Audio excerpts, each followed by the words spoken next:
No, no, ya está, ya está, ya está. Bueno, vamos a empezar.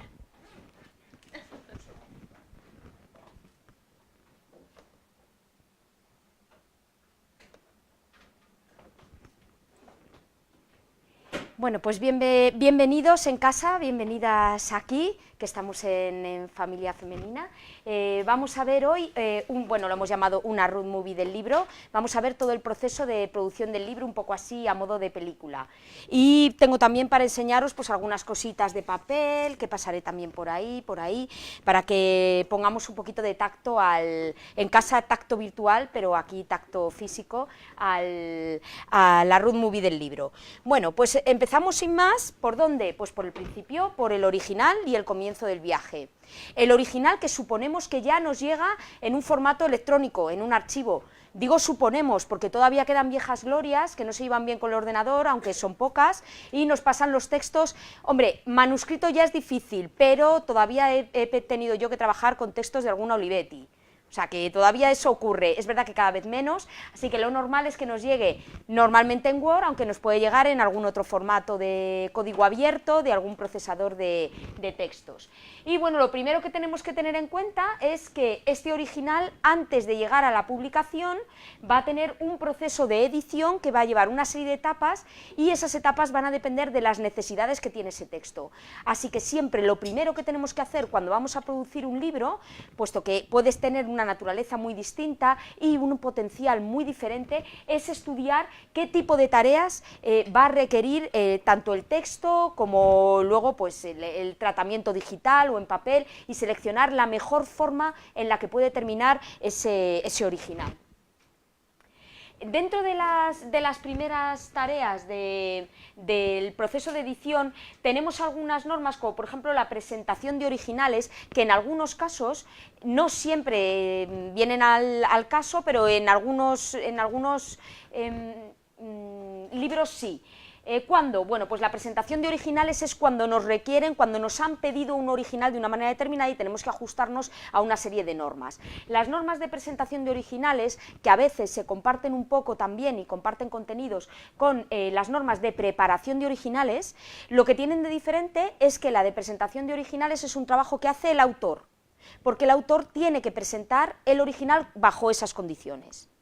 Esto nos pasa con libros de encargo, pero también nos pasa cuando, por ejemplo, queremos presentar un libro de literatura en una editorial y nos tenemos que acoger a las características que tenga esa edición, tanto número de páginas, con un formato determinado, porque si no, número de páginas no nos dice prácticamente nada, un formato de un tamaño de letra, con unos márgenes, tal. Esas son unas normas de presentación de originales mínimas. Lo mínimo que te pueden pedir es que lo hagas en el tamaño folio, bueno, DIN A4, ¿no?, que es con el que trabajamos, no folio, DIN A4 a Times New Roman 12, doble espacio, con los márgenes 3 o 2,5, ¿no?, ahí puede andar, y que sea en formato .doc o formato de compatibilidad o .docs, ¿no?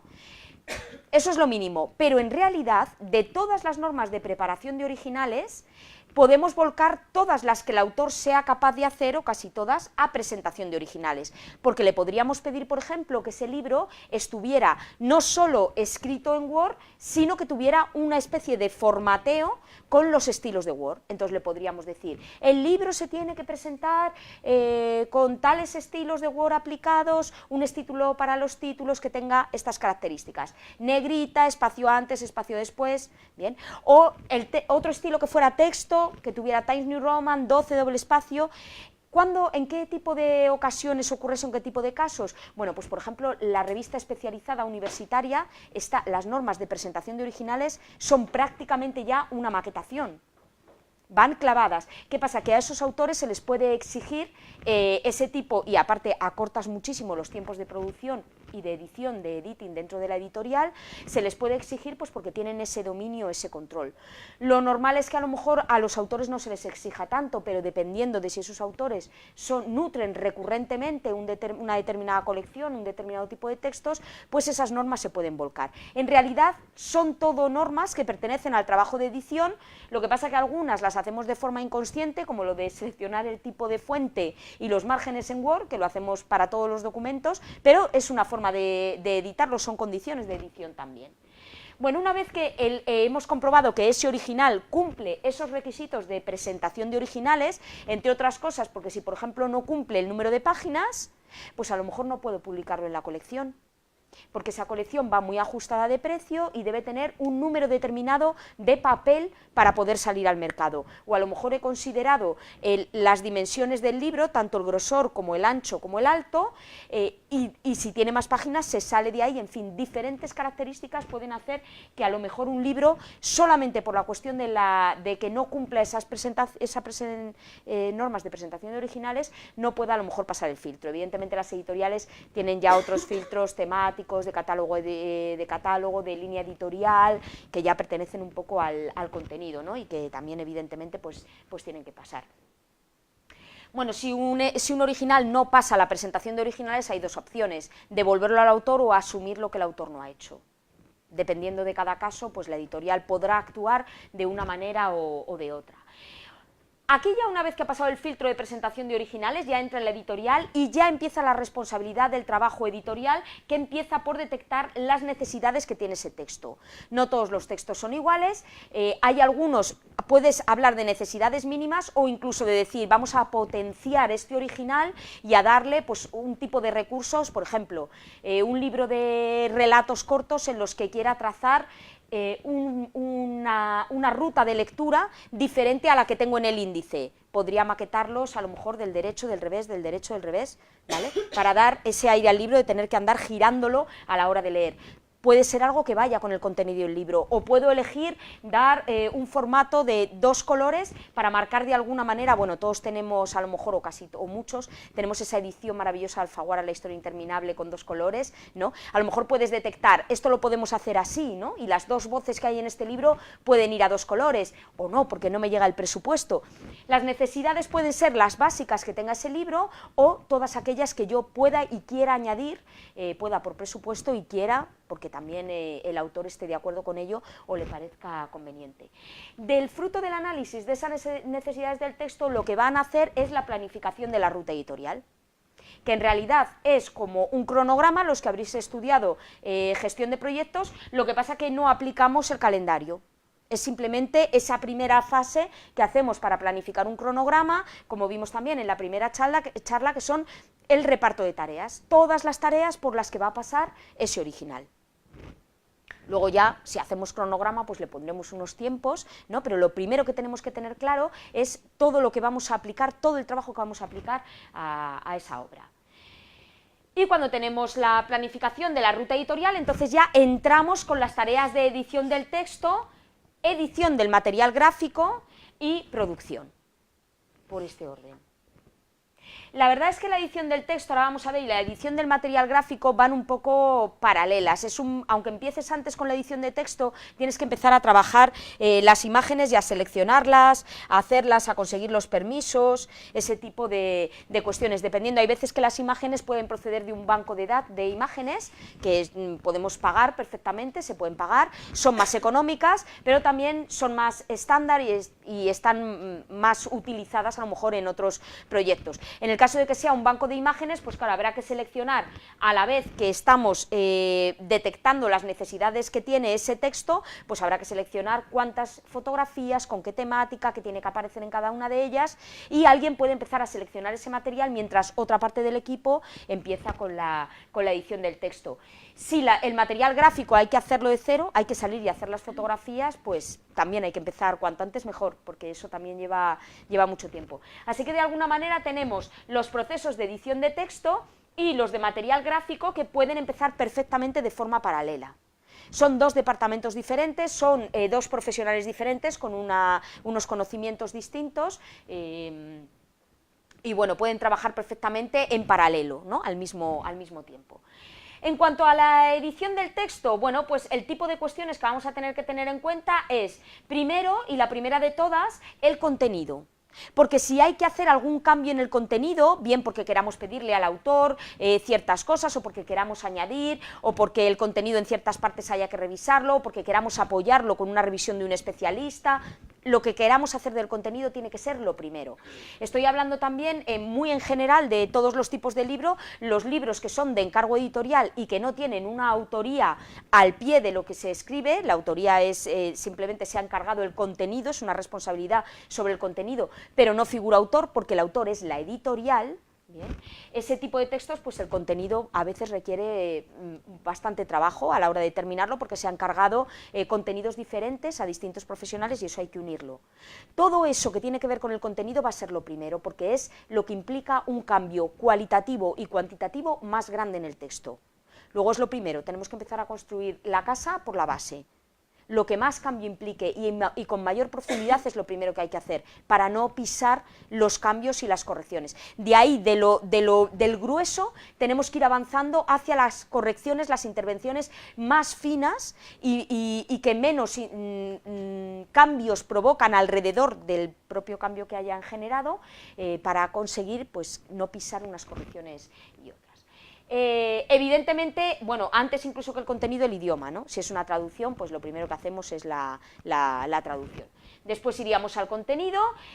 Materiales especiales, bueno, es posible que los libros, sobre todo si nos movemos, puede que la literatura también, puede que quiera incluir algún mapa, eso es menos necesario como para entender el libro, pero a lo mejor es bonito y tengo el presupuesto en ese proyecto para hacerlo, incluir algún mapa, un mapa imaginario, un mapa real, sobre rutas, lo que sea, ¿no? Acerca del libro, son materiales que se pueden, pero hay un tipo de libros que siempre tienen que estar asistidos de materiales especiales, que son normalmente los que tienen una voluntad didáctica o divulgativa y sobre todo cuando están pues, destinados pues, a un público pues, más, no tanto universitario o especializado como más curricular o más ligado pues, al aprendizaje curricular, ¿no? de las enseñanzas obligatorias.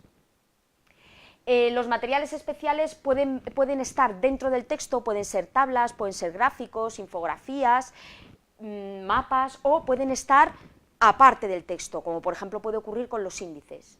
No el índice general, que sería el primero de los índices, aunque el índice general, bueno, la escuela sí más tradicional, ahora la verdad es que, pero consideraba que en literatura ese índice no es necesario porque el libro está pensado para leer del principio al fin, por lo tanto ese índice se colocaba tradicionalmente detrás.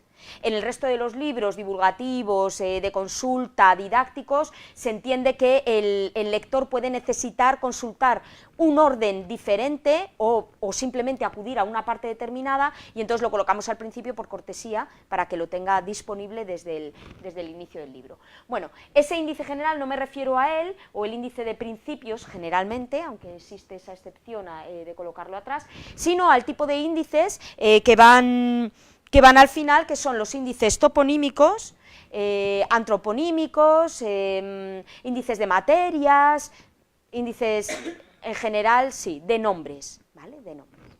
Que de alguna manera, bueno, es verdad que los índices cada vez están más en desuso, porque claro, el potencial, si lo que tú quieres extraer de una obra es que esa obra tenga la capacidad de ser accesible desde 1000 lugares, y que el lector lo pueda personalizar, pues evidentemente el poder que tiene ahí una plataforma, una base de datos en digital, pues no tiene nada que ver con lo que tiene un libro, ¿no? Con esos motores de búsqueda, las búsquedas full text, las recuperaciones por indización, por materias que puedan pertenecer a un tesauro. Entonces, es verdad que esto de los índices, que llegó a hacerse tremendamente complejo y muy cuidado, porque requería un cuidado tremendo en la edición impresa, pues es verdad que ahora donde realmente tiene un rendimiento brutal es en la edición digital.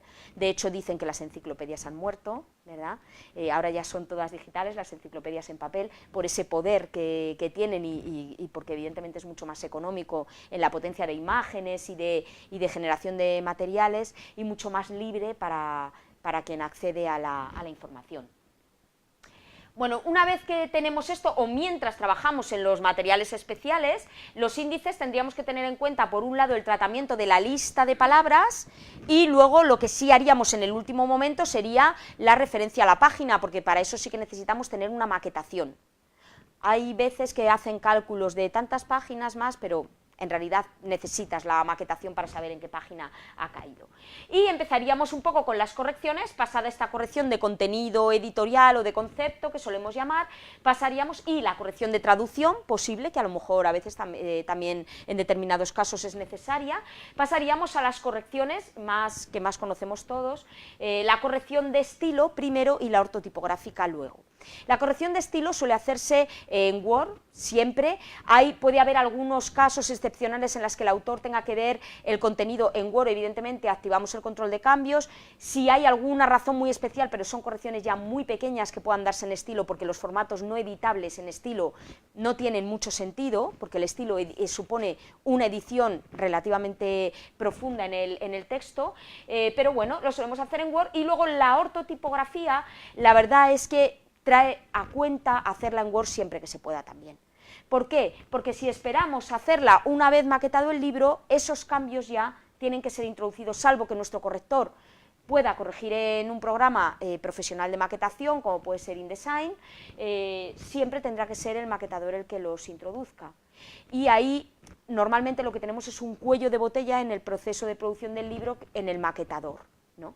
Hay más correctores, hay más editores por un maquetador que al final acumula ahí un montón de cambios. Entonces, cuanto más pulido pueda ir ese texto a maquetación, luego nos quedarán algunas revisiones, pero el texto ya sufrirá unos cambios mínimos, lo que será pues el recorrido del flujo de texto, partición de palabras, etcétera, pero estará muy terminado. Es verdad que antes la ortotipografía no solía hacerse en Word, porque bueno, Word no tenía antes, hace bastantes años, no tenía la potencia que tiene ahora, y muchas veces se hacía directamente primeras pruebas ya en la maquetación y se hacía todo, la ortotipográfica y la revisión de maquetación.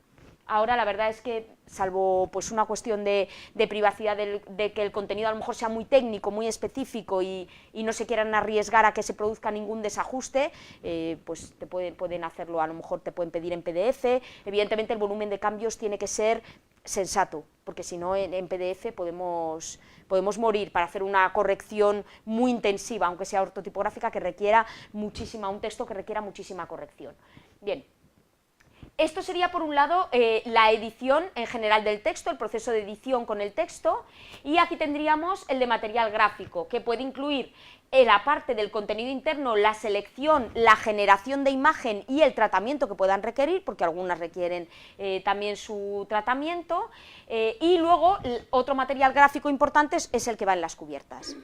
También hay texto de cubiertas, que también tenemos que tener en cuenta, aunque eso normalmente lo concebimos más que aquí en la edición del texto, más en la perspectiva de marketing o comercial, ¿no? Donde hacemos los textos pues para enviar, de las notas pues para prensa o para medios, y los textos de cubiertas, solapas, etcétera, ¿no? Los hacemos más con esa idea de comercial o de marketing.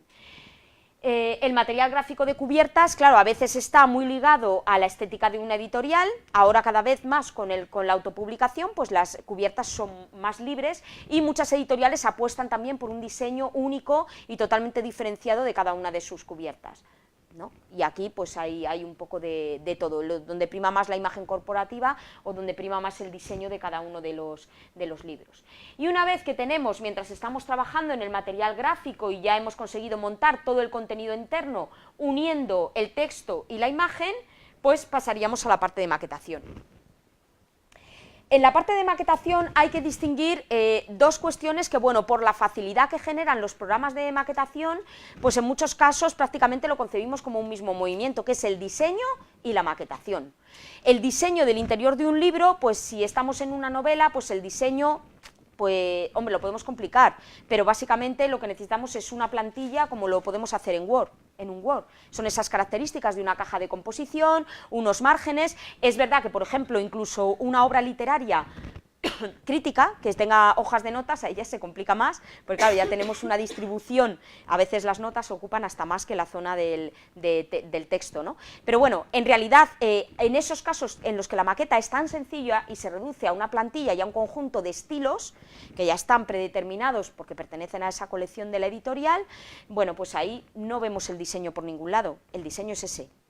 pero no lo vemos. Pero claro, cuando pasamos a un libro que sí que tiene muchas cajas de texto, muchas cajas de imagen, que tiene una colocación especial en cada una de las páginas, que está cada par de páginas, a lo mejor ahora veremos alguna maquetación a doble página frente a página sencilla, pues ahí ya sí que se hace muy claro que una cosa es el diseño de la distribución del texto y de la imagen en el lienzo, cómo se distribuye, y otra cosa es volcar ese material y maquetarlo.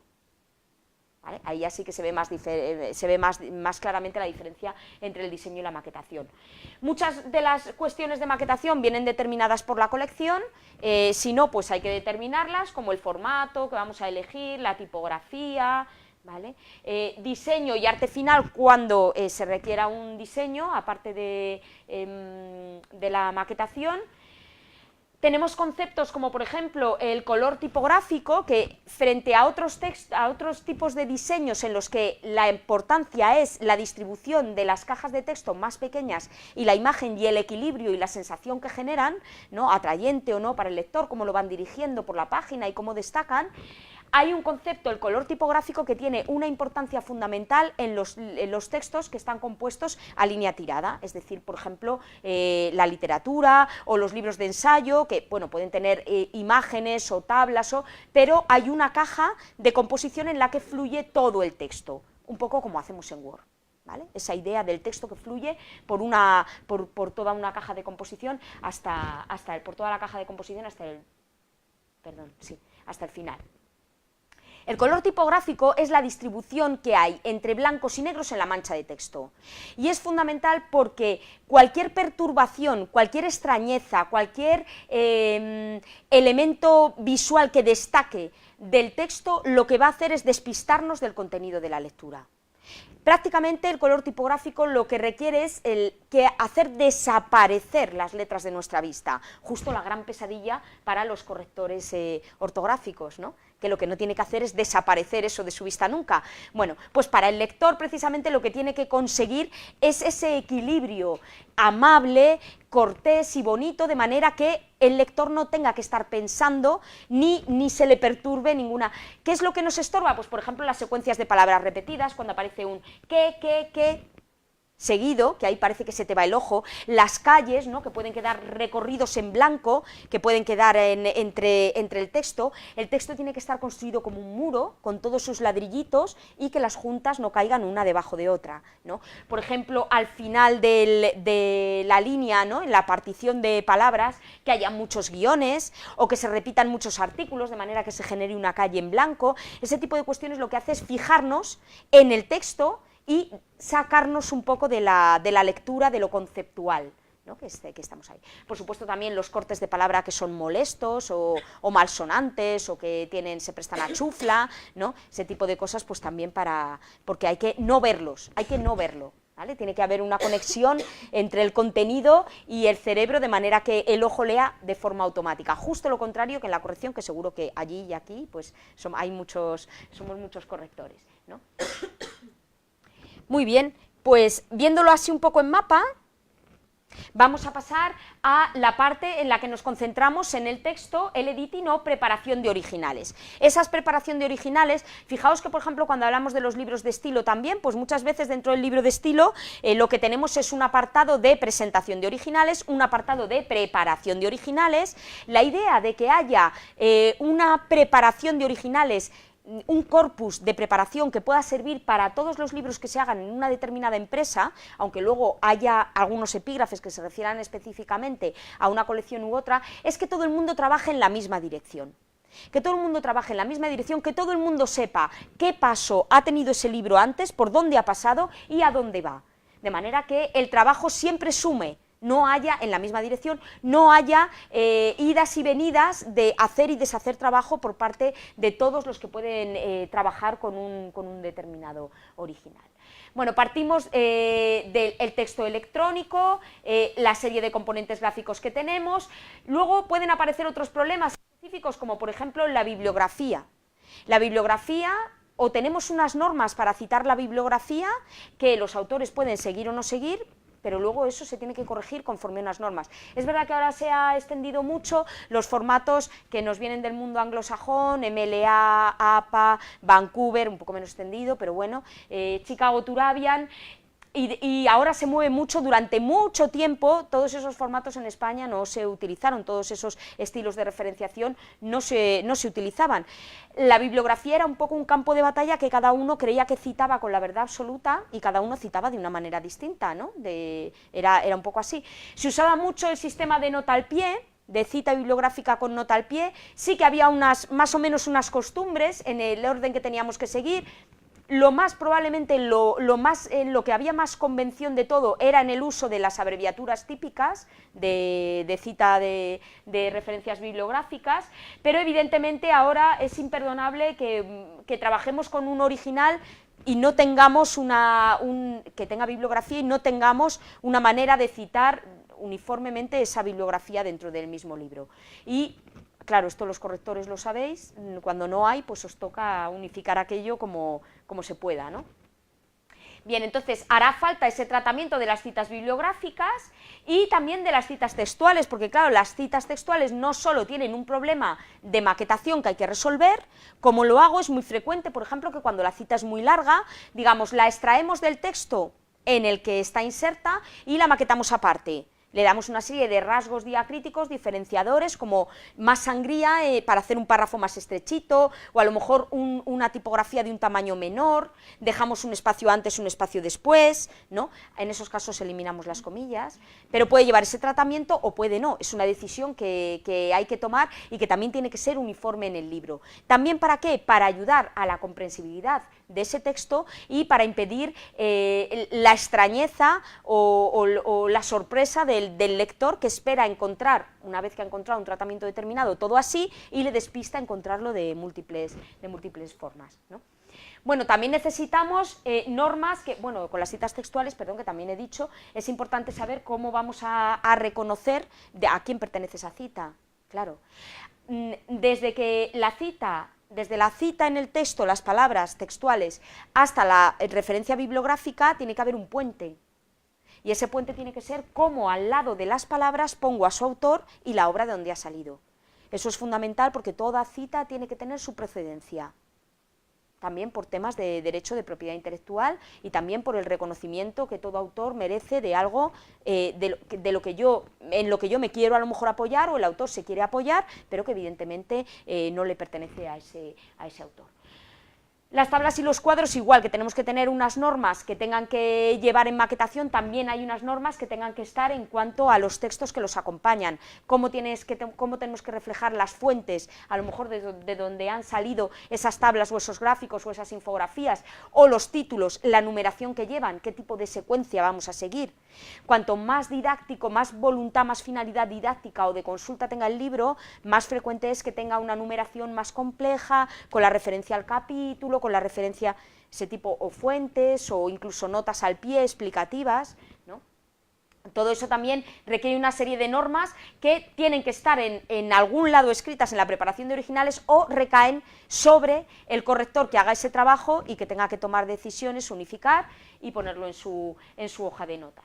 Sobre los epígrafes y jerarquización, lo mismo, tanto los rasgos diacríticos que van a tener, que es lo que volcamos en los estilos, podemos hacerlo desde Word, o lo hace el maquetador en InDesign, o en QuareXpress, o el programa que utilice, también la numeración que vamos a seguir, y otros tipos de rasgos diferenciados, como por ejemplo las sangrías, si van sangrados, ¿no? La sangría en este caso pues indica dependencia, y los espacios antes y después, porque una de las cuestiones que tenemos que tener en cuenta de los epígrafes con respecto al color tipográfico es que se lo cargan, lo rompen completamente.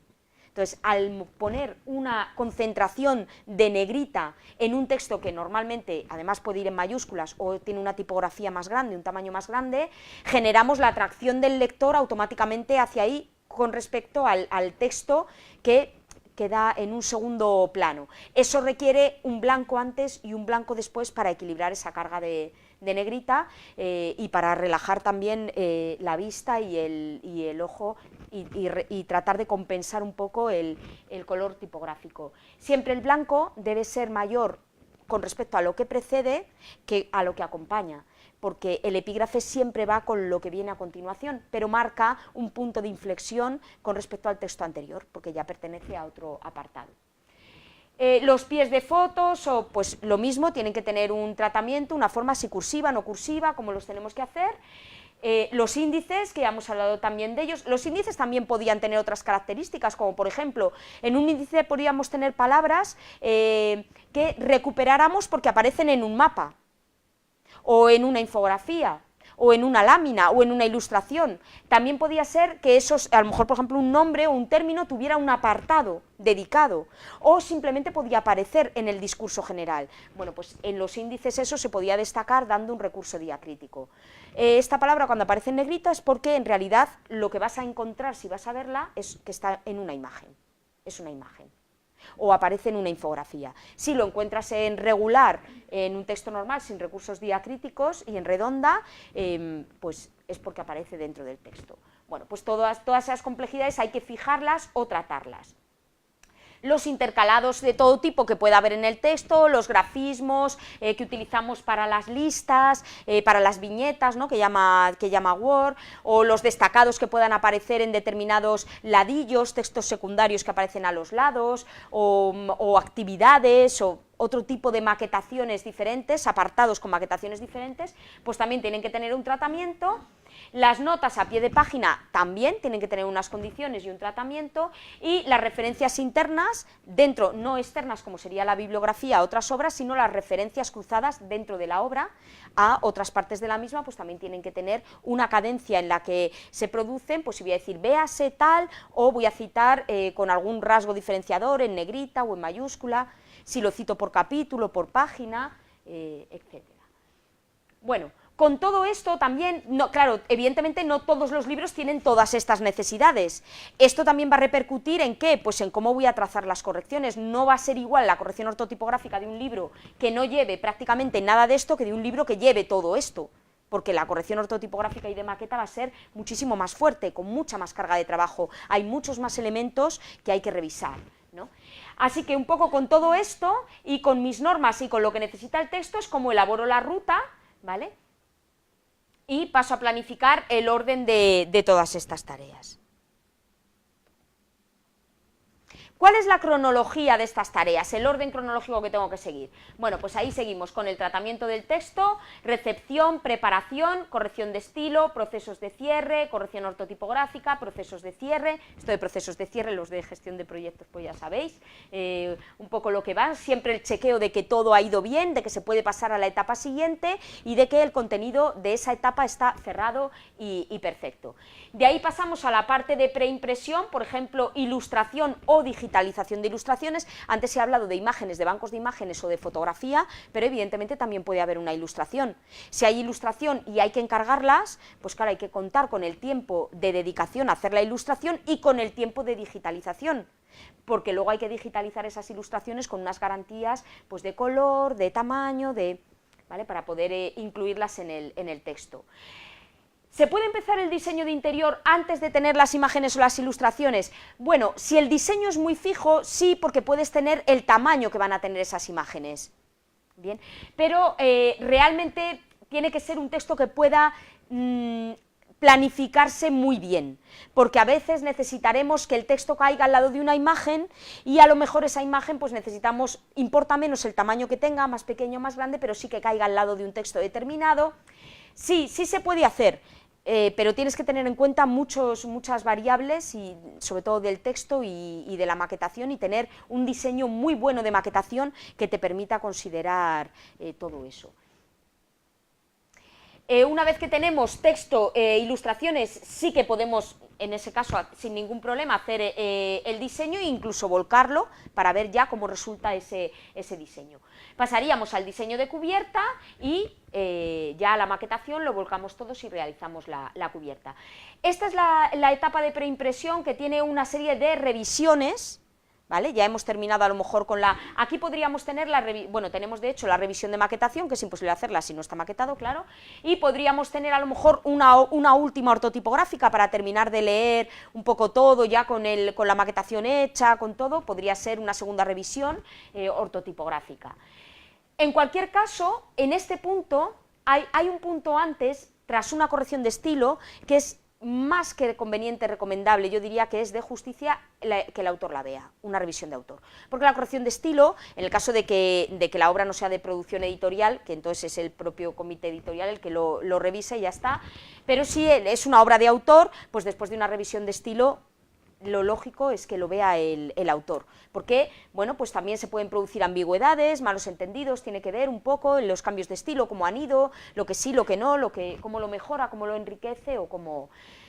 Es importante también que después de la corrección de estilo el autor chequee los cambios que se han hecho, pero no se dedique a volver a cambiar el texto, porque entonces estamos otra vez en la misma. Entonces, que revise lo que se ha cambiado, si tiene algún apunte sobre lo que se ha cambiado, bien, eso estamos a tiempo de incorporarlo, pero el resto tiene que estar cerrado, porque si no, no paramos, o sea, primero pisaremos toda la corrección de estilo y no paramos. Esto es un problema también recurrente, porque los autores tienden a no terminar el libro hasta que no está publicado, siempre, claro, siempre encuentran un margen de mejora. Y hay que tratarlo con tacto, pero evidentemente el proceso de edición a lo que les ayuda es a terminar ese libro y a que se acaben los cambios, ¿no? Así que hay una contradicción un poco entre ambos papeles. Bueno, tras la maquetación sí que veo muy importante que lo vea el autor también, porque él puede detectar cosas y puede aportar a la distribución que tiene ese texto con respecto al... Habrá en libros con un diseño muy fuerte, pues habrá menos margen, porque para eso has encargado a un diseñador, pero siempre hay un margen que es conveniente que el autor vea.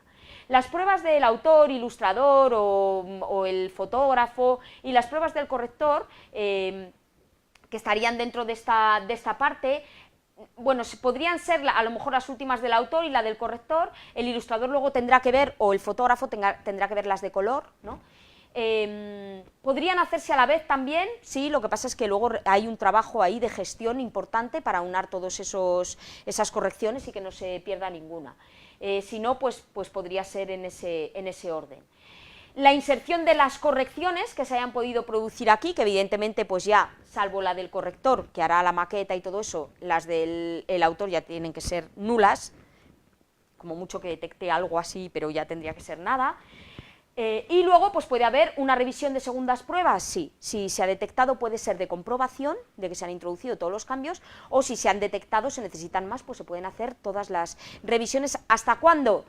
Pues hasta que el número de ratas que se hayan descubierto sea mínimo, porque en realidad garantías absolutas de que no hay ni una sola errata, pues es muy difícil tener.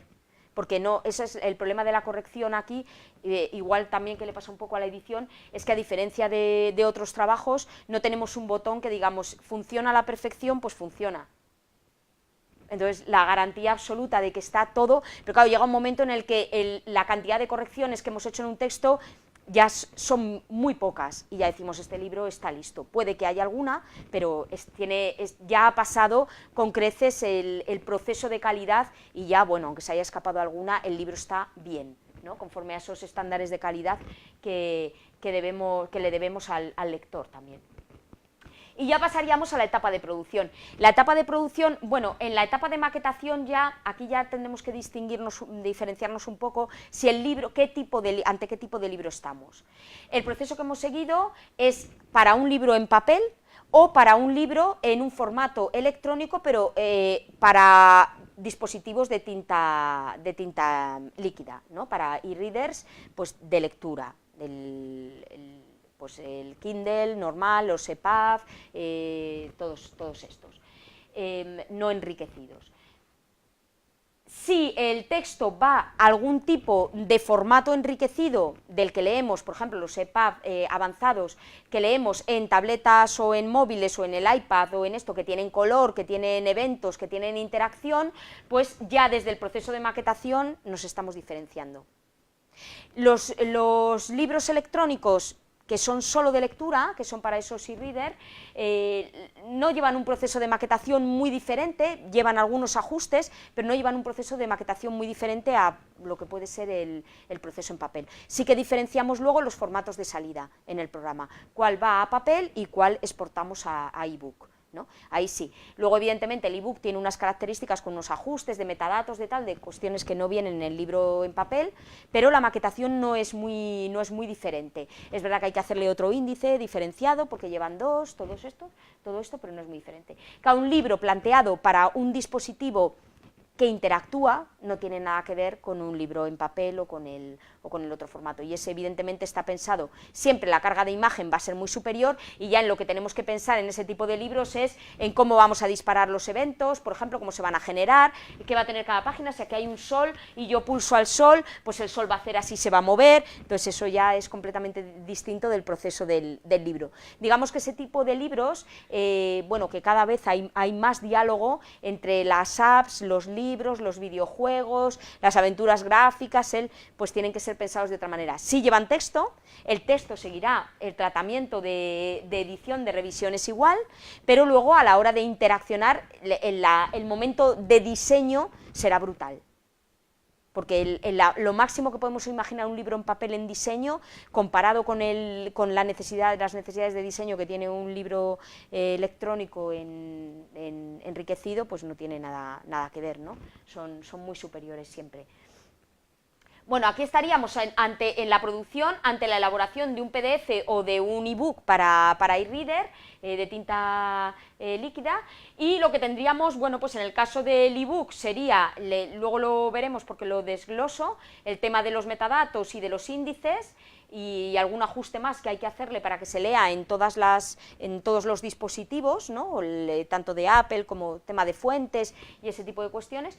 Por otro lado, el PDF pues tiene que llevar unas pruebas de color, si lleva imagen.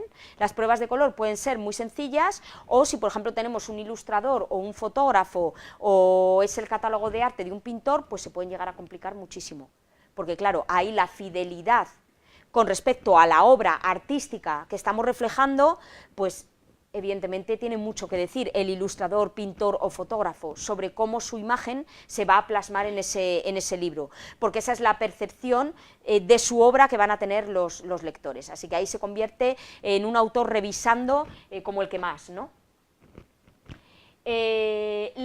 Luego, si la fotografía es una mera fotografía, es un acompañante del libro, pues lo que hay que comprobar es que el color funciona bien, que no se ha empastado, que no tiene problemas, que se ve correctamente, bien, que las resoluciones son correctas, que todo está bien.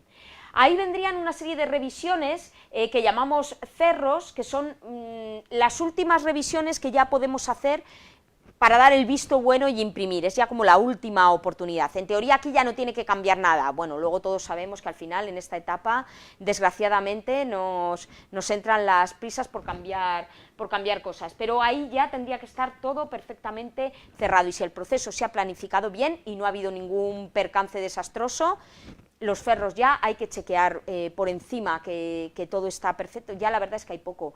Antes es verdad que la colocación de los cuadernillos, tal, pero ahora, como muchos de estos procesos son automáticos, pues no hay error, entonces las revisiones en esta parte se han simplificado.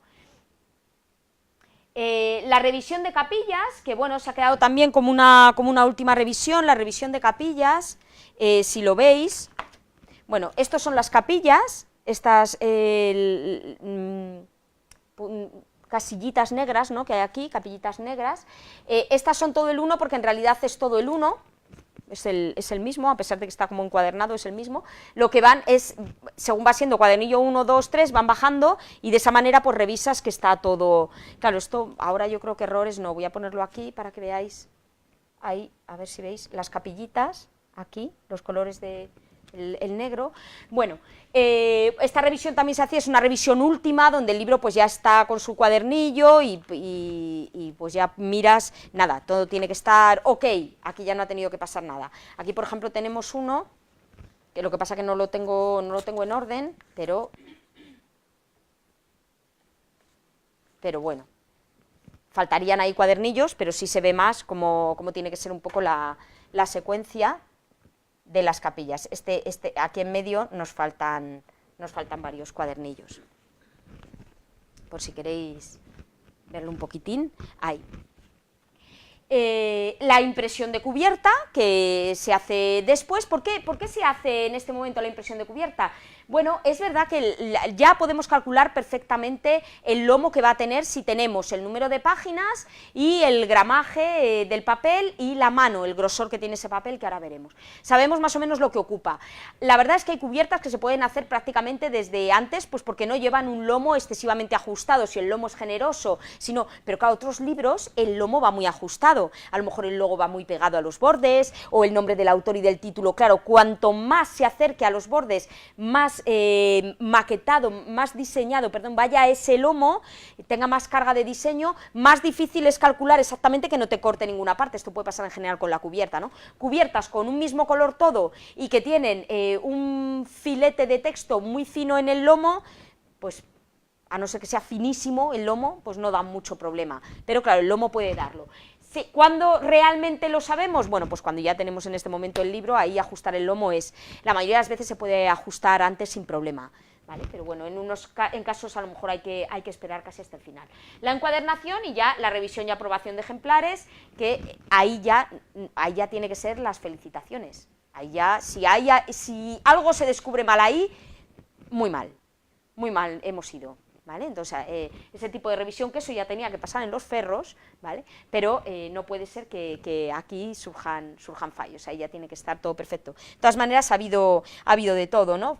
Porque en esta etapa, pues, ya al final pues puede haber fallos de todos los, incluso de la propia cortadora, ¿no? La fresadora que haya cortado parte o que se haya encuadernado mal o algo así. Pero bueno, son las menos veces. Bueno, pues vamos a ver un poco las diferencias de maquetación para papel. Aquí tenemos lo que sería concebir un diseño a una cara en la que en realidad, pues, cada una de las está pensado para ser leído en cada una de las caras progresivamente, o sea, con el orden, pero no para verlo, no está pensado como una unidad, sino que cada cara tiene una unidad en sí misma, cada página es una unidad en sí misma, se empieza, se acaba y se pasa a la siguiente. Esto sería lo que decíamos de que el texto fluye por la caja de composición pues hasta el final, ¿no? Por ejemplo, una novela, un libro de ensayo, incluso que puede tener aquí una imagen o puede tener aquí unas notas a pie de página que incluso lleguen hasta aquí, sí, pero sigue siendo una caja de composición que va corriendo, aunque tenga ahí algún elemento que el texto pueda rodear o separe y pase a la siguiente. Sin embargo, las maquetaciones que están pensadas a doble página, las dos páginas son un lienzo. Entonces actúan como una misma realidad en la que se diseña o se coloca toda la carga, tanto gráfica como... Esto evidentemente son libros, bueno, que está pensado así porque no hay una caja de composición que fluya hasta el final, sino que pues hay cajas de texto alternando con cajas de imagen o con una imagen de fondo o con algo así, pero hay una distribución entre cajas de texto y caja de imagen, pues eso, que permite jugar con todo el lienzo de la página.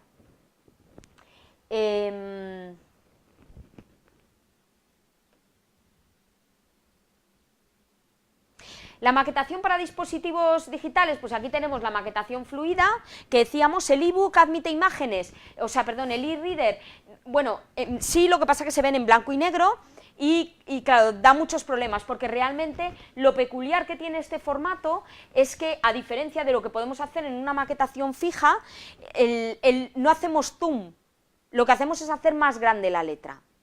Entonces, al hacer más grande la letra, ¿por qué se llama maquetación fluida? Pues porque la maquetación en realidad la hace el usuario.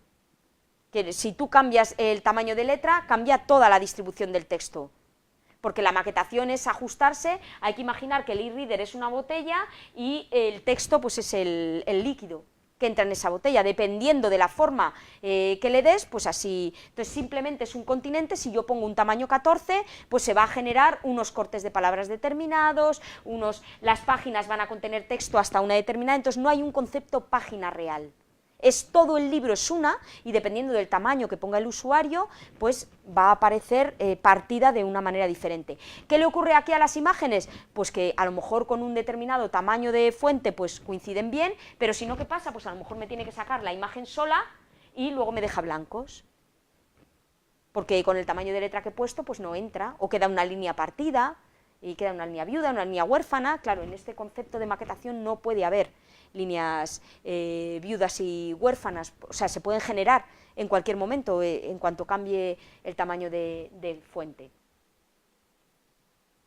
Sin embargo, en la maquetación fija no, en la maquetación fija es una maquetación igual que puede ser igual de fija que puede ser la de papel. Lo que tú puedes hacer, que no puedes hacer en papel, es zoom. Entonces lo que haces es agrandar. Es decir, la maquetación no se mueve, los elementos siguen exactamente igual distribuidos en el mismo sitio, pero tú concentras el foco en uno determinado, lo haces más grande, pero no se mueve el contenido por la página. El movimiento que hay en este tipo de libros enriquecidos es movimiento provocado pues, por eventos determinados que están diseñados y que se producen con la interacción a lo mejor del usuario o al pasar la página. Bien, por ejemplo, que yo apriete en un sitio y se abra una pantalla o se mueva un determinado dibujo o ese tipo de cuestiones y se generan con esa interacción, con alguna interacción del exterior. A lo mejor pasados unos segundos de que la página hayas pasado la página, pues en unos segundos empieza el evento, ese tipo de... Estos libros para tablet, para smartphone, para ordenador, para ese tipo de dispositivos.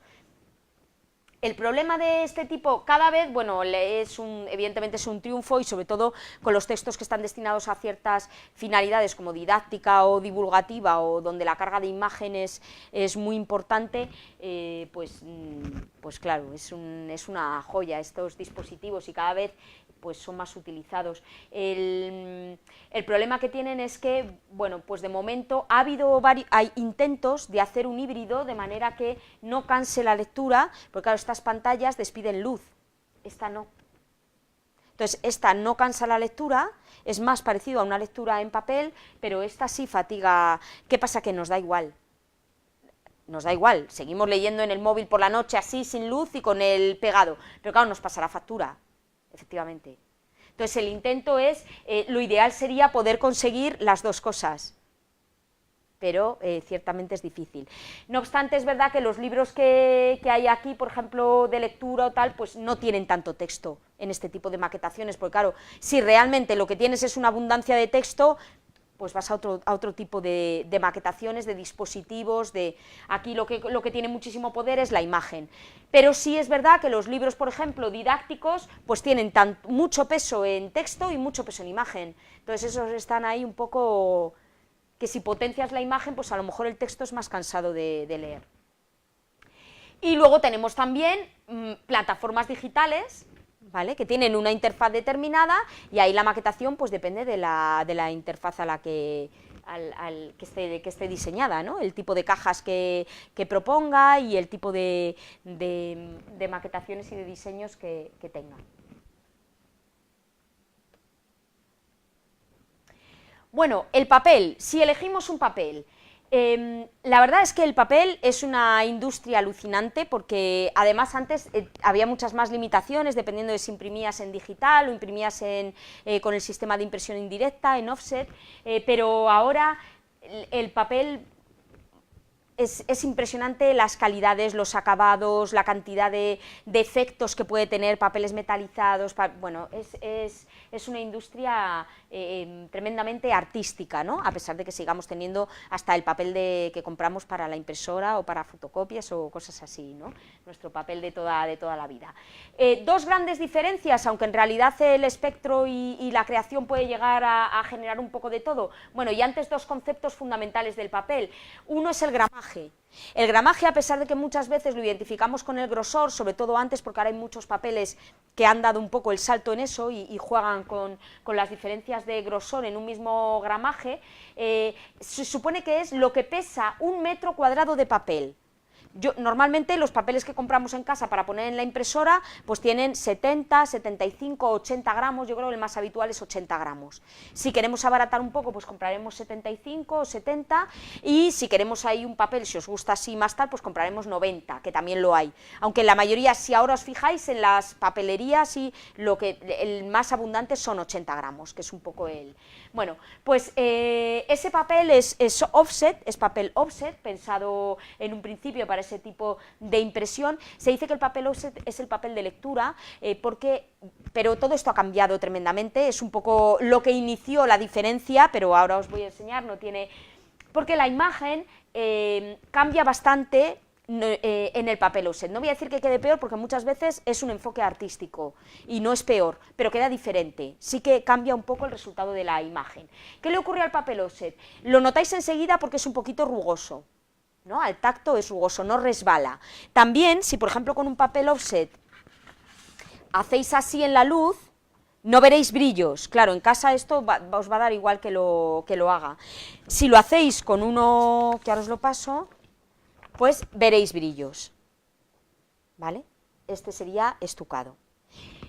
Al tacto se nota perfectamente porque el estucado es resbaladizo, y el offset, pues tienes que hacer notas cómo se traba el tacto en el papel. También hay diferentes tipos, offset más porosos, menos. Bueno, imaginaos por ejemplo el papel de acuarela, que es súper poroso, ¿no? Lo tocas y notas casi como si fuera algodón, ¿no?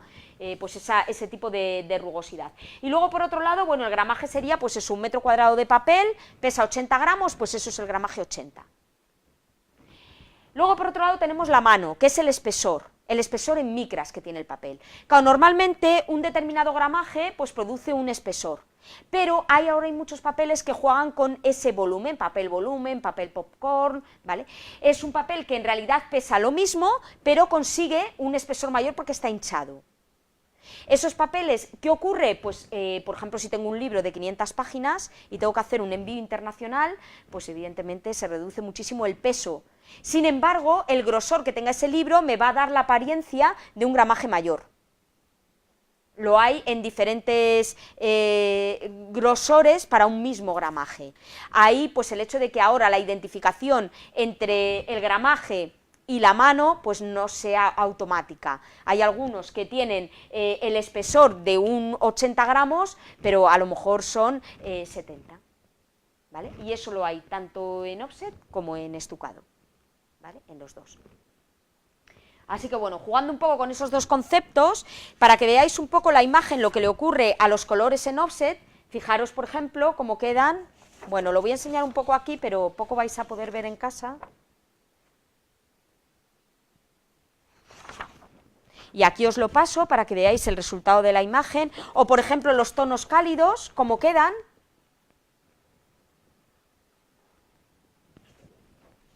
Este tiene mucho más gramaje, si lo tocáis, el otro es mucho más, y aquí de hecho tenéis un poco la característica, los 170 gramos, y este que teníamos que es de 80 gramos.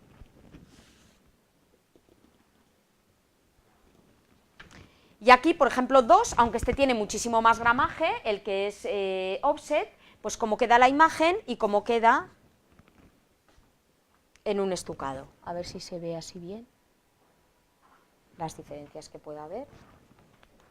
Y el tacto, sobre todo, del que se distingue perfectamente, como uno es suave, resbala el dedo, y en el otro pues tengo que hacer el movimiento con más fuerza. ¿Qué es esa diferencia que tocamos en el papel, que uno es rugoso y otro es suave, es resbaladizo? Bueno, pues el papel offset es un papel que no tiene ningún tipo de recubrimiento. Por lo tanto, el poro está abierto, es el papel, que es el poro que tiene el papel, está abierto, ¿y qué ocurre? Pues que absorbe tinta. Os ponía el ejemplo de la acuarela, porque el papel de acuarela absorbe no la tinta, claro, absorbe el agua. Entonces es un papel tremendamente poroso, con una capacidad de absorción tremenda. Esto lo tenemos hasta en el papel de cocina, que absorbe mucho, ¿no? Frente a otros tipos. Con la imagen, ¿qué ocurre? Pues que con la imagen absorbe mucha tinta de la imagen, y eso hace que la imagen tenga un color diferente, cambia los colores. De hecho, veis en los que están en... Lo que pasa que, bueno, ahora hay... Por eso digo que no es un resultado ni peor ni mejor, antes a lo mejor se consideraba peor, pero también puede ser parte de un diseño artístico, el considerarlo más rústico o más, ¿no? Dependiendo de cómo quede. Es verdad que los colores quedan más apagados, en los colores fríos pues tal vez queda un poco más disimulado. En los colores cálidos se nota muchísimo, en el amarillo, en el naranja, se nota mucho como el offset lo deja más apagado, pero puede ser un efecto que busquemos. De hecho, ahora hay un tipo de estética en el diseño de cierto tipo de revistas en los que se busca mucho ese efecto de los colores sobre papel offset, de la imagen sobre este tipo de papel. Es el papel de impresión normal y tradicionalmente se consideraba el papel de lectura de los libros que son para leer, por esto que generaba en las imágenes, pero bueno, ahora ya forma parte también de los diseños. ¿Qué tiene el estucado para que sea más suave, para que no absorba tanta tinta y no apague y no mate así el color? Bueno, pues lleva un revestimiento, que es una capa de pigmento mineral, ese estucado, ¿no?, que lleva, y que permite que la tinta seque rápidamente, sin que llegue a calar completamente al papel. Por eso el resultado es más vistoso.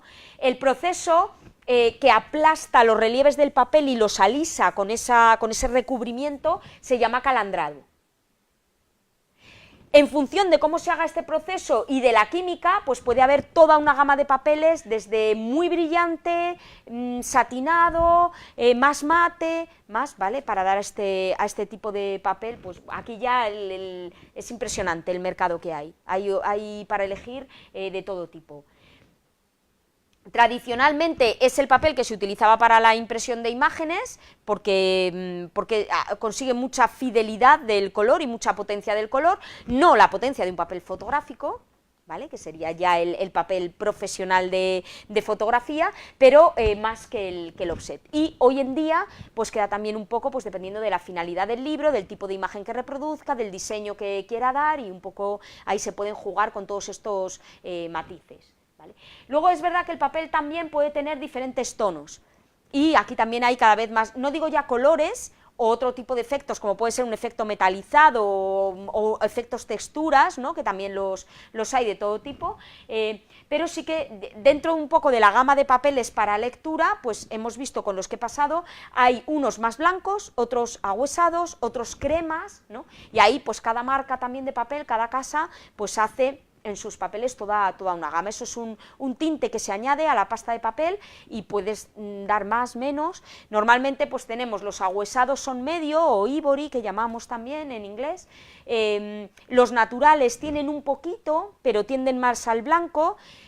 Luego hay blancos que son ultra blancos, que ya llevan blanqueantes y queda totalmente, y luego hay otros blancos pues más medios, o el blanco del papel reciclado, que siempre tiene tramas y genera un poco de color, ¿no?, de luces, ¿no?, de reflejos. Bueno, pues ahí ya depende un poco de cómo generen el papel. Bueno, una vez que tenemos el libro diseñado, aquí ya hemos pasado ahora pasaremos a los procesos de impresión, pero antes quería que vierais un poco. Esto ocurre, por ejemplo, con la impresión en offset, ¿no?, cómo se disponen las páginas en un pliego. Los pliegos que usan las máquinas son más grandes que el tamaño de casi todos los libros, ¿no?, 50 por 70 o 70 por 100, y bueno, hay que disponer las páginas con unos márgenes de seguridad para que se pueda plegar y cortar, ¿vale?, el libro.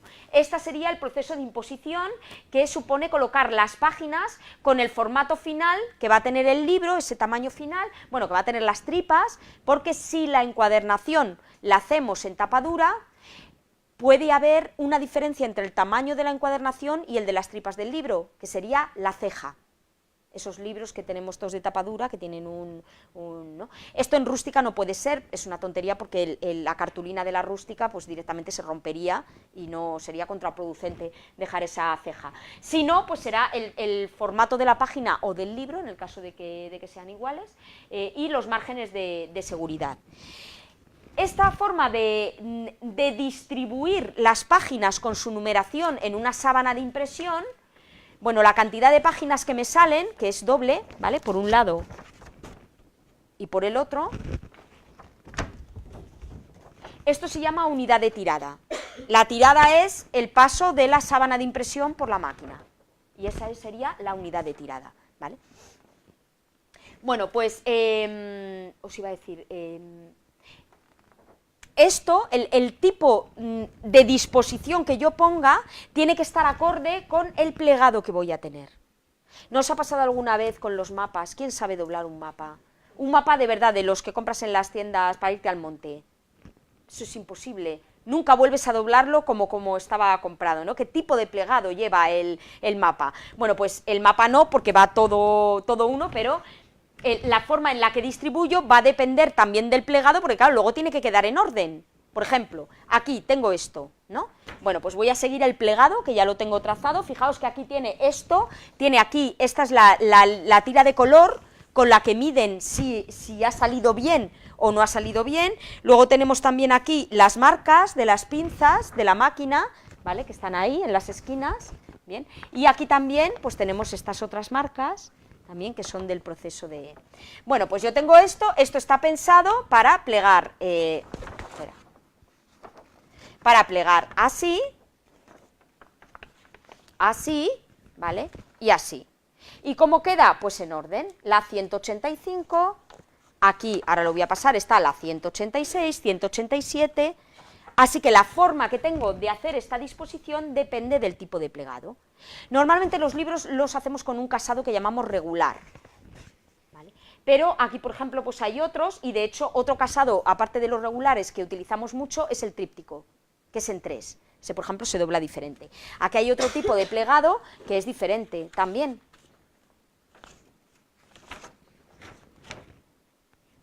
Es muy distinto, y claro, la forma de componer las páginas, pues no tiene, de imponer las páginas no tiene nada que ver en el lienzo, ¿vale? ¿Qué pasa con esto? Bueno, antes los libros, y de hecho algunas ediciones que tratan de imitar un poco lo antiguo y tal, esto no lo cortan, se queda así. Claro, esto es un trabajo porque si no tienes que ir tú con un abrecartas, zas, ¿no?, rompiéndolo. ¿Os habrá pasado alguna vez que por error se haya quedado alguno que no se ha cortado? Esto, luego, ahora lo vamos a ver, lo que se hace es, bueno, pues salvo este lado de aquí, pues cortaría este y cortaría este, para que pues quede completamente ajustado a los márgenes de seguridad y tal. ¿Este se corta? Pues eso ya depende, ahora lo vamos a ver con la encuadernación. El del lomo depende, se puede cortar, pero este y este y este, pues sí, se cortan en lo que llamamos el mazo, ¿vale?, que es todos los cuadernillos puestos así. ¿Qué ocurre con esta unidad de tirada? Bueno, pues que puede ser que en mi libro me dé para poner, en función de mi unidad de tirada, pues 5 pliegos, ¿vale?, pero luego resulta que me queden páginas en blanco. A lo mejor no lleno los 5 pliegos completamente porque tengo menos páginas, dependiendo si mi unidad de tirada es 16, es 8, ¿vale? Bueno, normalmente lo que hacemos es contar con la unidad de tirada y con las páginas que va a tener el libro y decimos, el libro puede tener hasta tantas páginas, si tiene menos, pues voy a repartir las que quedan en blanco, pongo 2 de cortesía al principio, 2 de cortesía al final, pongo también publicado en esta editorial, últimas novedades, le digo al autor, ¿quieres poner una dedicatoria? Que me sobran páginas. Lo normal es que tengamos el problema a la inversa, que tengamos dedicatoria, frase, no sé qué, digamos, que no voy a pasar a otro pliego para poner, ¿no?, estas cosillas que hacían. Luego, el casado, que es esa disposición de las páginas siguiendo el tipo de plegado, ¿vale? Decimos aquí, por ejemplo, ajustar las páginas sobrantes, lo que decíamos, 120 páginas con una unidad de tirada de 16, pues nos darían 7 pliegos y medio. Bueno, pues tengo 8 páginas para distribuir, porque me sobran. Las puedo tirar, ¿vale?, pero las puedo reutilizar. Lo importante es no dejarlas todas al final ahí como diciendo, pues que ni me he preocupado ya de lo que...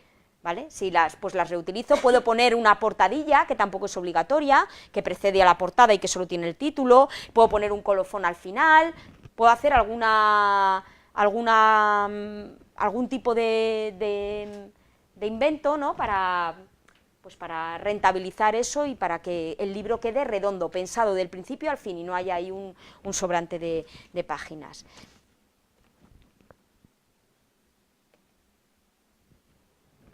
Bueno, las encuadernaciones, realmente el cartoné era una encuadernación en tela, pero bueno, ahora llamamos en tapa dura y luego en tela, ¿no? Pero ahora llamamos cartoné a la tapa dura.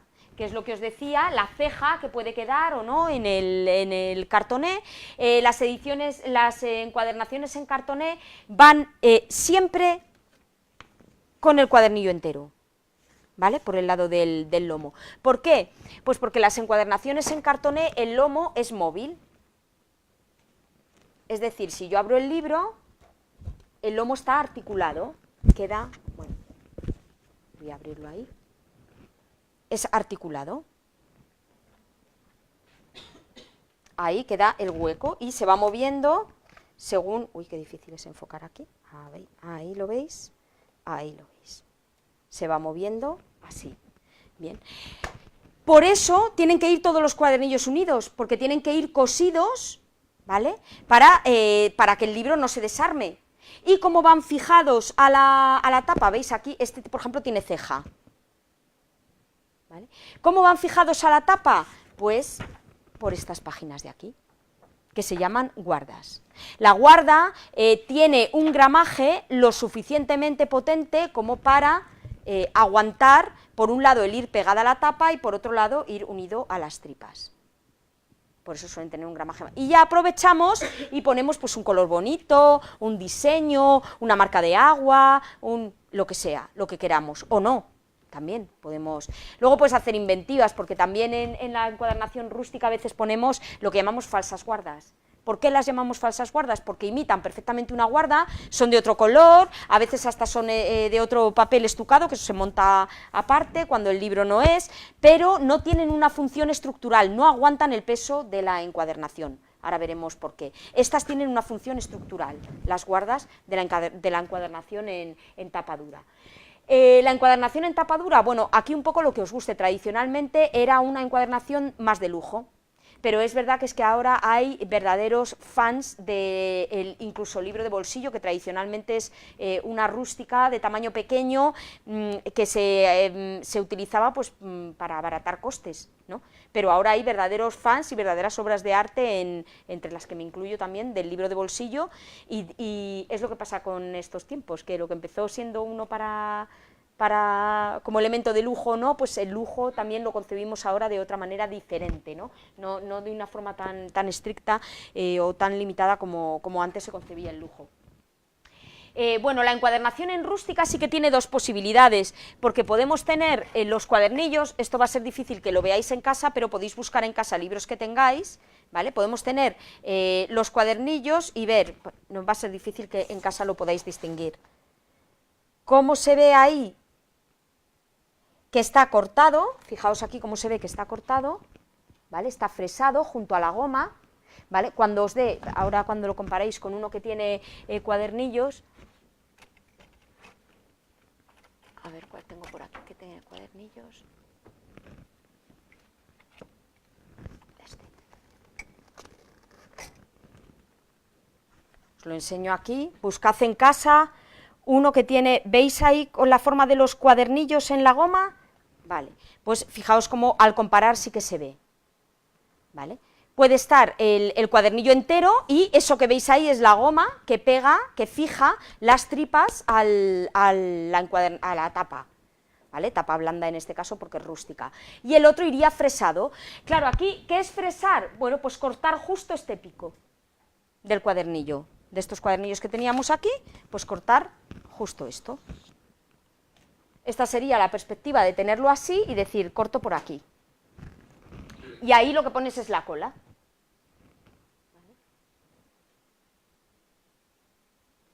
Esto sería el mazo, cuando ya los pongo todos encima. Bien. ¿Y luego hay otros tipos de encuadernaciones? Sí, la verdad es que también hay mucha variedad, porque también hay la de grapa, la de espiral, ¿no? Guairo, que se llama. Luego también hay otras que están un poco ahí intermedias, ¿vale? Estas flexi, que tienen es casi un plástico, bueno, esta no lo es mucho, tengo por ahí, aquí no tengo ninguno, pero tengo por ahí otros ejemplares, porque también se ha avanzado mucho en los materiales de cubierta, esta es más como rústica, aunque se despega un poco. Pero se ha avanzado mucho en los materiales de cubierta y eso pues puede permitir otros juegos distintos, aunque básicamente estas son. Aquí, por ejemplo, se ve perfectamente el libro fresado, como tiene como dientes, hace como una sierra al cortarlo, como si lo cortaran con algo dentado que deja esa... ¿Para qué? Para que penetre bien la cola en esos... Si fuera un corte limpio, se saldría con mucho más facilidad de la cola, pero eso permite que agarre mucho mejor toda la parte del encolado. Por lo demás, bueno, pues una encuadernación rústica puede tener solapas, ¿no? Como tenemos por aquí alguna.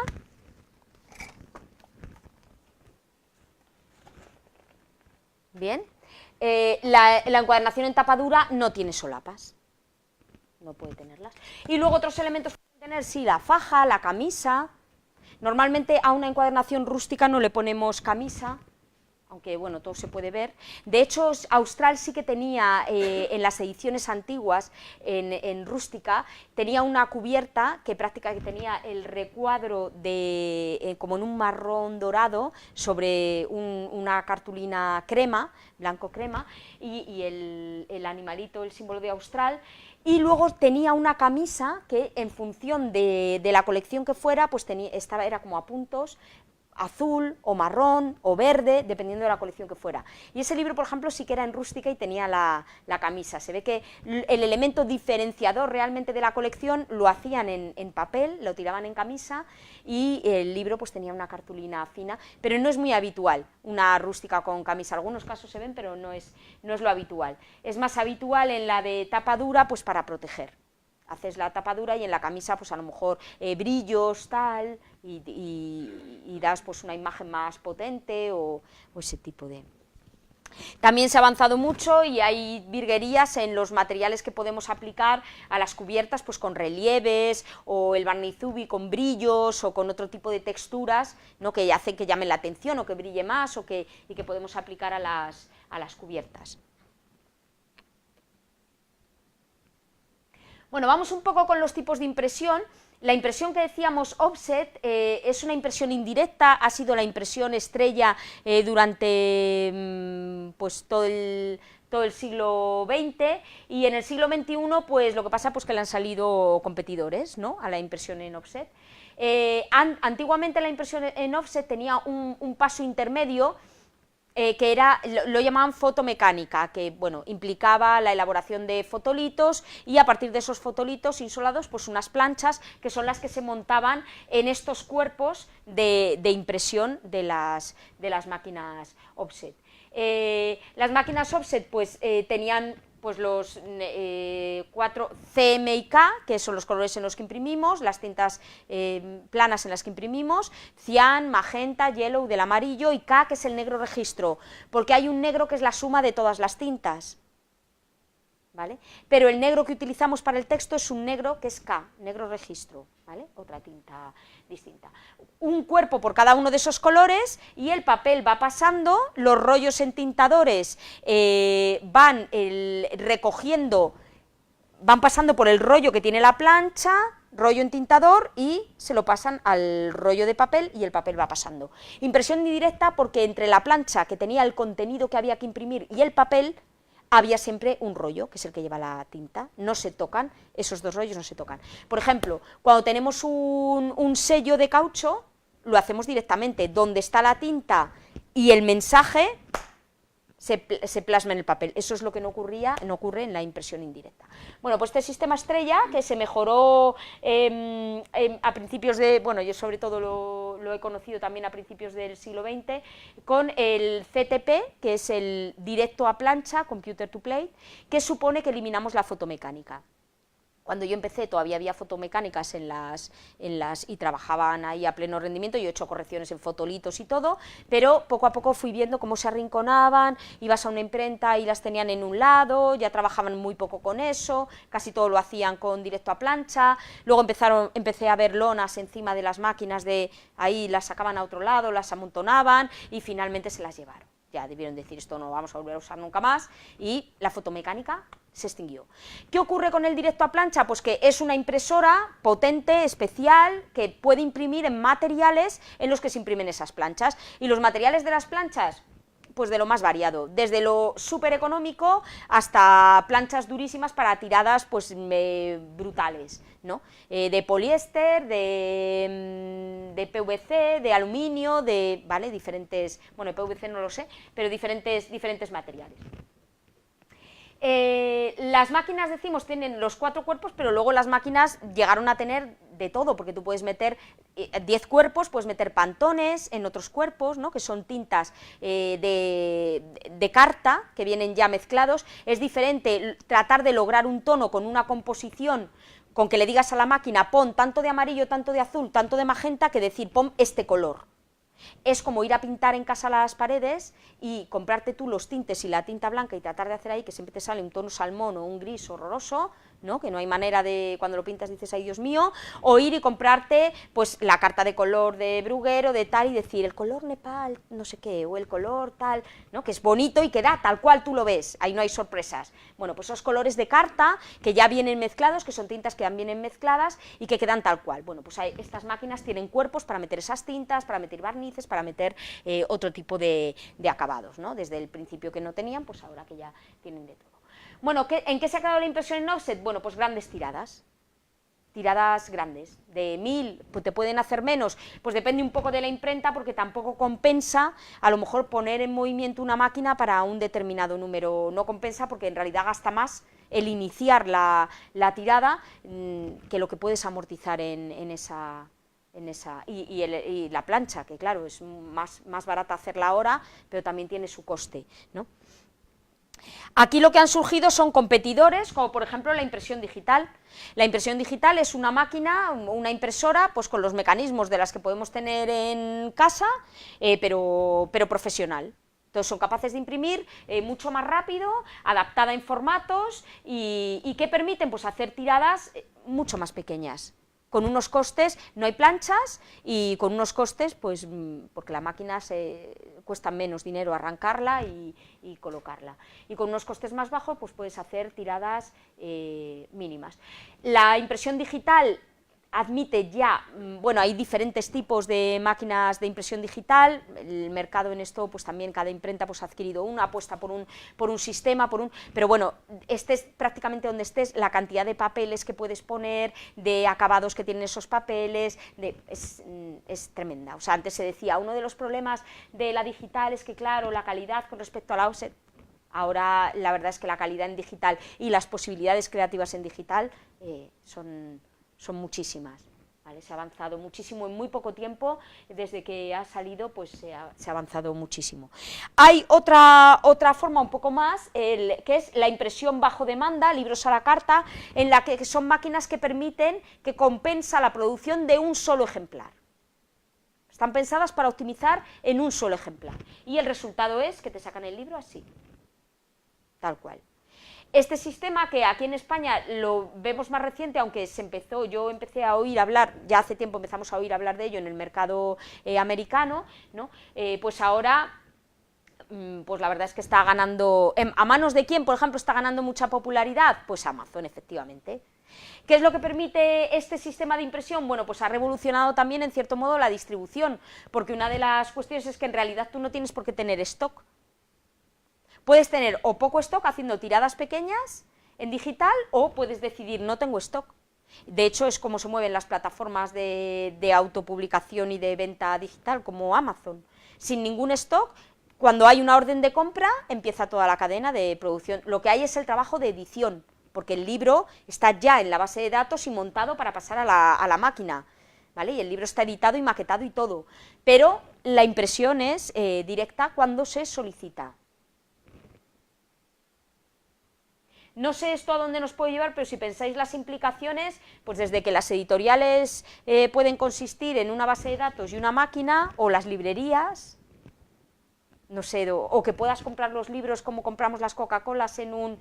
puede ser, no sé, puede llevar, pero evidentemente, o sea, no es solo un avance tecnológico, los avances tecnológicos que habíamos vivido hasta la impresión digital habían sido producir más rápido.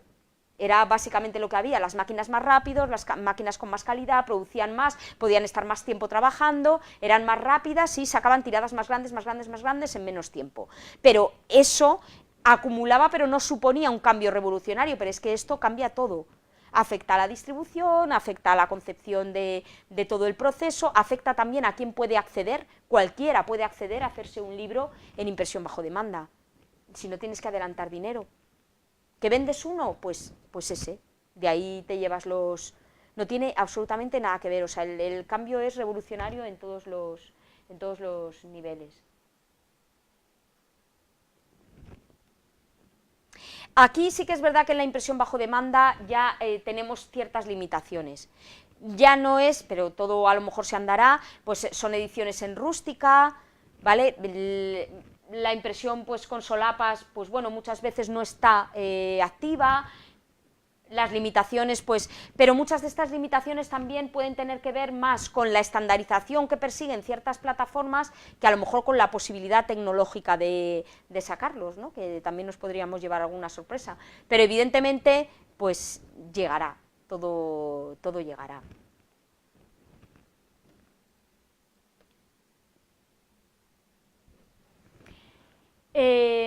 Bueno, aquí hemos hablado también de los términos libro avanzado, EPA avanzado, todos ellos, contexto, audio, vídeo, fotografías, mapas, gráficos, enlaces, conexión a redes sociales y con la forma mixta de leer, que es lo que me importaba aquí añadir a esto, y es que los libros en digital no solo cambian lo que hemos hablado hasta ahora, como es el proceso de producción, o el proceso de producción es completamente distinto, parte del proceso de edición o las consecuencias de que sea una maquetación fluida o una maquetación fija, no solo eso, sino que también el libro digital, bueno, ¿qué es antes, el huevo o la gallina? No lo sabemos, pero evidentemente, o bueno, yo no lo sé, pero evidentemente lo que cambia también con esto es la forma de leer.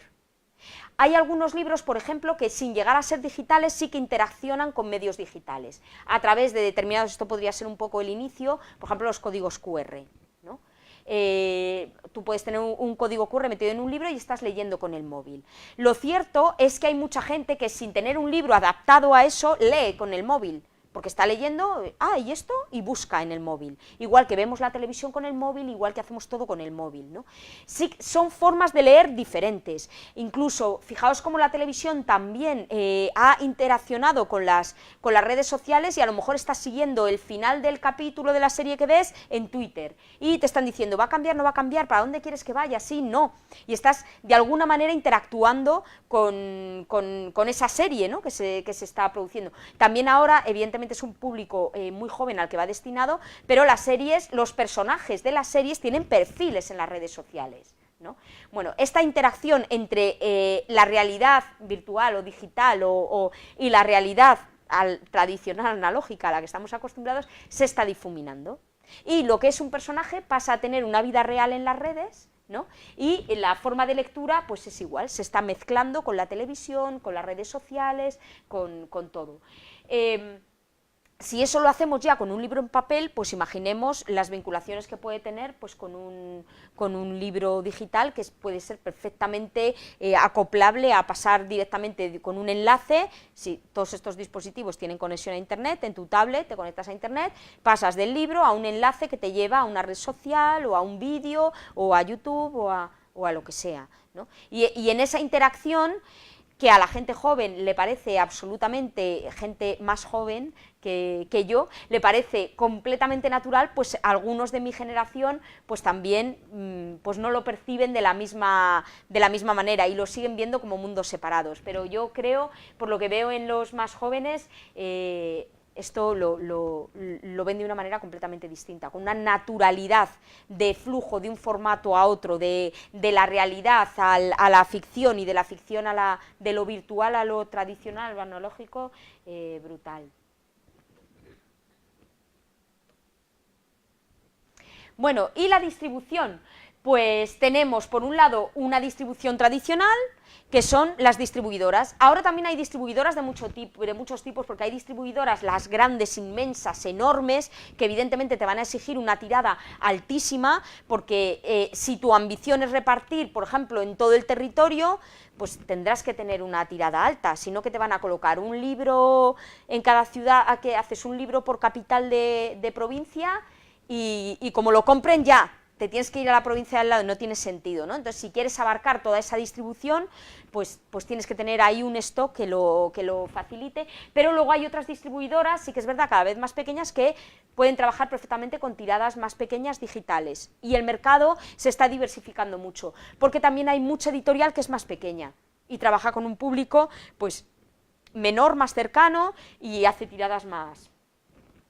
Luego, por otro lado, a esa edición tradicional de las grandes y de las menos grandes, pero que también se basa en el tener un stock, que es la diferencia, pues se suma la distribución de los libros electrónicos, que, bueno, aquí también hay toda una revolución y seguirá cambiando, porque no solo se venden los libros, es que cada vez hay más plataformas de suscripción, te suscribes y puedes leer todos los libros que quieras en un mes, igual que pasa con los canales de televisión, con los canales de música, con todo, ¿no? La suscripción y el acceso a los libros tarifa plana, o tantos libros al mes, o lo que sea. Y luego, pues, tiendas especializadas, eso, en libro electrónico, que distribuyen ese libro electrónico por la red. El caso, por ejemplo, de Amazon, que tiene las dos, la distribución de libro impreso en impresión bajo demanda y la distribución de los libros electrónicos. Pero aquí el problema de los libros electrónicos, que durante mucho tiempo ha existido y que con el formato PAF un poco se generalizó, pero Amazon sigue por libre, que es el formato que leen los lectores. Los e-reader, ¿qué formatos leen? Por ejemplo, Amazon, el formato de Amazon Mobi Pocket, pues es para Kindle. Ahí está. Todo se puede cambiar en esta vida, pero así es como está pensado. ¿Qué pasa? Que también Amazon no quiere renunciar a ese potencial de mercado y a su dispositivo para sus libros, pero ahí hay una brecha, porque un EPUB lo podemos leer en muchos dispositivos, y en principio está pensado para Kindle. Esta situación, la verdad es que cuando se empezó a andar, pues ocurría con más dispositivos, no solo con Kindle, con otras casas, pero ahora toda esa parte ha quedado más unificada, y sin embargo Amazon sigue un poco con su distribución personal, ¿no?, paralela. Y luego pues tenemos la venta online. La venta online se puede hacer desde una web o una librería digital, puede ser desde una plataforma de autopublicación, puede ser una venta online de un libro físico, incluso de un libro que tenga stock, no de un libro de impresión bajo demanda, sino de un libro que tenga stock, pero la venta es online, ¿no? Se hace a través, pues, de una tienda, un marketplace, ¿no? Y luego, pues, muchas librerías, pues, también tienen su librería online. Así que la distribución, pues, la verdad es que se han generalizado formas muy distintas de distribución, no es prácticamente un problema. Se puede, en los libros es fácil ponerlos al alcance de cualquiera, el problema es que lo vean. No es un problema de escasez ni de acceder, ni de acceso al mercado, el acceso está garantizado, el problema es que hay, pues, una sobreproducción de títulos y un problema de visibilizar, de hacer visibles esos títulos en medio de toda esa gama. Una vez que consigues hacerlo visible, comprarlo es fácil. Es muy fácil para un autor, para un editor, para un tal, poner ese libro de manera que lo pueda comprar cualquiera. El problema que tienen es para que lleguen a él. Me da igual que sea en una tienda online a que sea en una librería física, porque al final es verdad que la sobreabundancia, por ejemplo, no hablemos, por ejemplo, de plataformas de Amazon o de Wattpad, es tremenda, ¿no? Pero es que en una librería física también. De hecho, vemos que las librerías cada vez reducen más la presencia de libros que tienen, y aún así tienen una barbaridad las librerías grandes. Y destacar un lomo en medio de esos metros de estantería, pues no es nada fácil, porque tu lomo pasa completamente inadvertido. Un lomo que tiene 1,5 centímetros, 2 centímetros, aunque sea muy grueso, 5, 10. ¿Cuántos kilómetros de estantería puede haber en las librerías como la FNAC o la Casa del Libro? ¿Vale? Porque habrá algún kilómetro ahí. Entonces, el problema, tanto si consigues llegar al mejor punto, ¿dónde está el punto en el que sí que consigues una venta a lo mejor efectiva porque consigues visibilidad? Pues una mesa. Ahí es donde a lo mejor sí que te ven, porque ahí no ven el lomo, ahí ven toda la cubierta, entonces tienes una posibilidad más de decir, aparte es que mesas hay menos, entonces, o sea, caben menos libros, entonces hay una selección ahí, pero aparte de las mesas, que si pensáis en la proporción de cantidad de libros que caben en una mesa, con la cantidad de libros que se venden en las estanterías y en el mundo digital, pues en las librerías digitales, aunque sean físicas, pues no tiene ninguna relación. Entonces el problema que tenemos ahora, que la tecnología nos ha facilitado todo esto, es la visibilidad. Y este es el gran problema de editores y de autores, de los dos, y de fichar al público. ¿Y cómo lo solucionamos? Bueno, pues muchas veces pues con las redes sociales, que va a ser un poco donde esté el futuro del marketing de contenidos, ¿no? Y hasta que lo agotemos o no sé, o venga otra revolución. Y bueno, hasta aquí ya el final del libro, que ha terminado un poco, ¿no?, perdido en una botella, pidiendo auxilio, encuéntrame, que no te veo por ningún lado, pero sería un poco un recorrido por los diferentes. Es verdad que ahora se diversifica muchísimo, porque con los libros electrónicos pues hay caminos productivos que son completamente distintos, pero ahí estaría un poco el resumen de toda la evolución y de la aventura. No sé si queréis decirme algo, comentar algo, alguna duda, algo sobre los papeles que os haya llamado la atención. ¿Habíais tocado así gramajes de papel? ¿No? Ahora a lo mejor no podéis parar de tocar por ahí, o en casa, por las librerías, ¿no?, de tocarlos y de fijaos en la cantidad de posibilidades, ¿no?, que hay. Claro, otro debate sería si van a acabar con el papel o no, no creo. Pueden convivir perfectamente los dos formatos, porque cada uno da una cosa diferente, ¿no? Bueno, pues, Cristina, no.